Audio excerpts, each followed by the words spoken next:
Okay, this is the assignment for film scoring Big Buck Bunny. Big Buck Bunny is like a animated character. When Blender came out, they created like a small animated film for him. So you're going to take that film, you're going to download it, which I have already done right over here, and you're going to add music and sound effects. This is a little bit more complicated than the dog one, but the same principle will hold true. You're going to create an empty project. And something I didn't talk about in the dog one, but you're going to need to do in this one, is go to File, Movie, Open Movie, which you did before. Wherever you have that movie saved, mine's on my desktop. Big Bug Bunny Excerpt 5 is what mine's called. Yours might be called a little different. I'll change the name.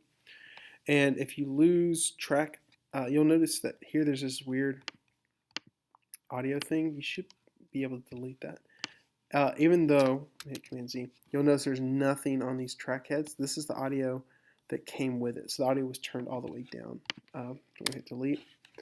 If you hit X here, then let's say I started playing this. Turn off this. I can watch it here in playback. So you're going to be adding your own sounds to this, sound effects and music to kind of match the mood. What's really helpful with GarageBand is it has moods, but specifically it has these genres to pull from. So, orchestral is probably good, cinematic, there's not a lot there.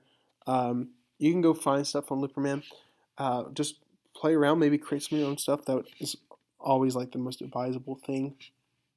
And add your own music to match what's going on in this film. Sound effects are going to be really, really helpful. What I forgot to mention in the dog one, but this can be useful to you, is go over to edit, get rid of your snap to grid. The reason why it does that, that's so that when you pull things in, you can match. You don't make it. It doesn't automatically snap. You can play with it a little bit more. It might not make a lot of difference to you, but it'll help you to some degree. So add in on your music, own sound effects. Make sure the mix is good. Play with some panning because there will be like a scene I think further down here when this squirrel is going to be flying, and so he's going to be flying over things. And when he does that, make the audio, the music go through different parts of the headphones. You should be doing some cool, interesting things with this. This should be really fun. Make sure the volume goes up and down based on where the camera is in relation to the characters.